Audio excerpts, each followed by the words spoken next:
মায়ের দর্শন ফিরে এসে পরের দিন সকালে কফি খেতে বসে গেলাম। তারপর সবাই রেডি হয়ে একদম বেরিয়ে পড়ছি আরেক জায়গা যাওয়ার জন্য। তো একটা বড় গাড়ি করেছি, সবাই মিলেই আমাদের হয়ে গেছিলো। বাইরের দৃশ্য অপূর্ব দৃশ্য। আমরা যাচ্ছি কোথায়? শিবকড়ি।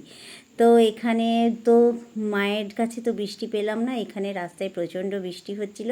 আর ওপরে ক্ষেতি, পাহাড়ের উপরে যে দৃশ্য দেখার মতন। তাও তো সবাই তো আমরা রেনকোট পরে নিয়েছিলাম, আর রেনকোট আমার মুখে একদম ঢেকে নিয়ে গেছে একদম।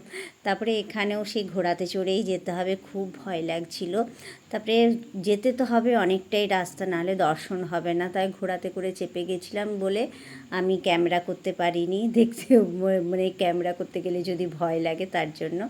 তারপরে নামার সময় হয়তো ক্যামেরা করব, এটা ভেবে রেখেছি, আগে দেখে নিই। তারপরে ওপরে কয়েকটা সিঁড়ি ছিল, সিঁড়ির ওপরে উঠে নিয়ে গেলাম, বাবার দর্শন পেলাম। একটু বসে বসে যাচ্ছিলাম, আর মানে না দেখলে ভাবা যাবে না।